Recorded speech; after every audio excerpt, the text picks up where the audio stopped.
I was 23 years old. My life had been completely turned around by this whirlwind romance.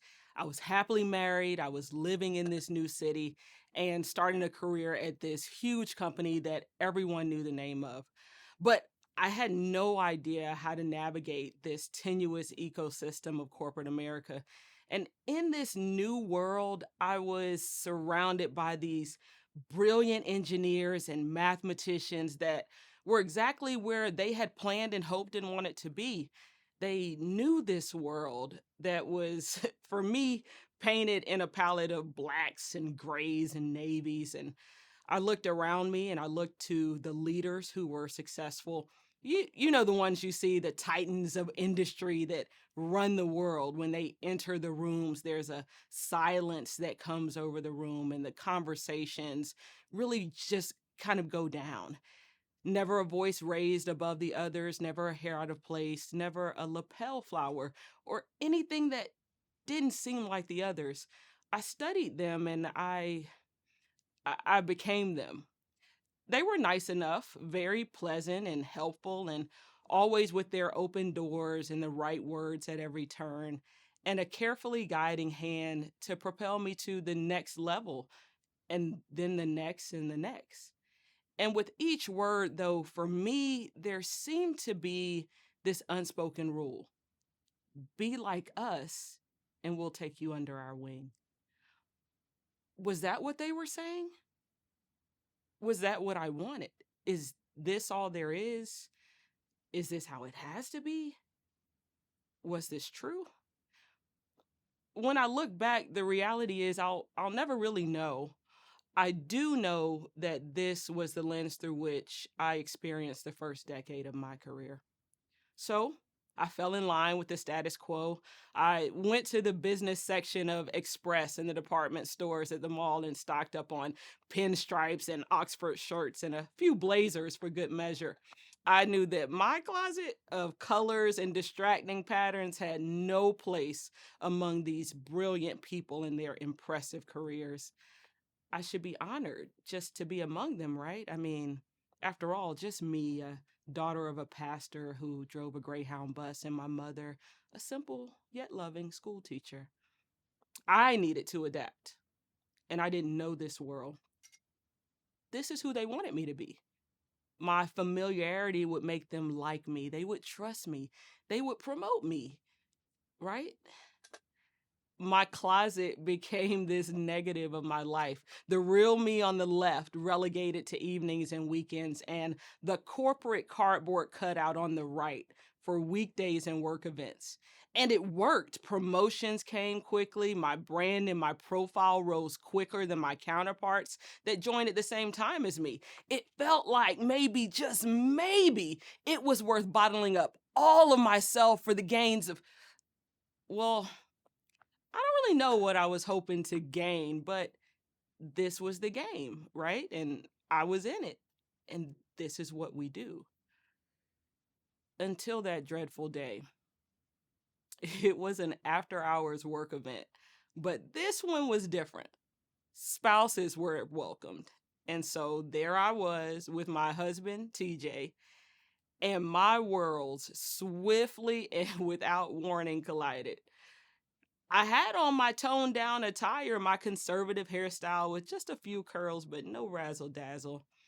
But my persistent and insistent personality was not to be held at bay that evening. Out she came with all of the charisma that had been chained inside for all of those years. Real laughter from the depths of my belly and honest discussions about my life and my actual hopes and dreams. It was a disaster. I mean, I messed up. I forgot about the charade, and I simply knew that I would pay dearly for railing against the machine. So I wasn't surprised when the chief engineer set up a meeting on my calendar that had no subject. I sat there in his office in my khaki slacks and my sensible shoes, fidgeting a bit and trying not to stare at the crisscross pattern on his blue shirt. I knew he had paired this with perfectly pressed slacks and a brown belt and those brown Kohan Oxfords with the dark toe. His desk seemed large that day. So did he. I was afraid. I had been uncovered. And now they knew that there was a Megan that existed outside of these walls, one that was very different from them. Why did I do that? Me, them, aren't we all simply just us? He cleared his throat and got through the small talk, and then he asked me, "Why don't you bring her to work? She is great." I wasn't prepared for that. Wait a minute. You liked her? I mean, me? Surely no one else feels that way. It can't be okay to be me, can it? It took me 3 more years to do something with this guidance. I'd moved on to a smaller organization, but in a larger role.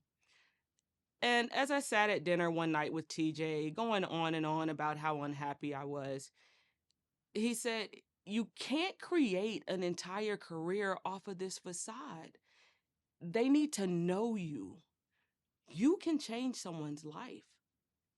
Change someone's life?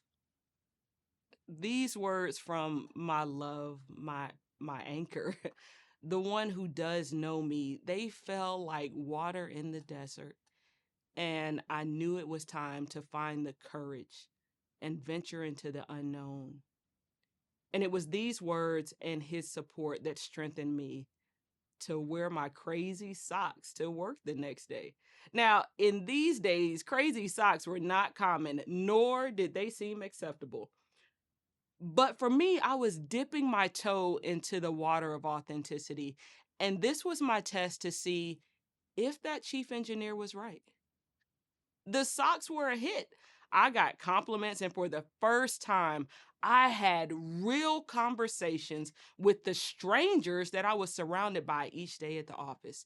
It was as if the more of me that I brought to work, the more true I lived to Megan Wright Boson, the more this place called work rewarded me with life experiences and deep insights and pure connections.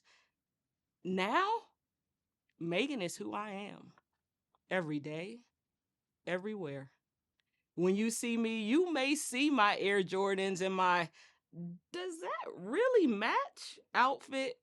Yeah, I'm wearing the polka dot skirt with the striped top and the two-strand twist, but it goes deeper than that. I am authentically me. I'm a Southern girl, raised in a little church with wooden floors and a slightly out of tune piano. I played basketball and I love to help people find the life that they're passionate for. I live my life for Christ and his light guides my way. There's nothing hidden. What you see is just a piece of what you get. And now that I've had my revelation and escaped from the coffin of my counterfeit existence, I implore you, don't be the person that doesn't dare wear the socks.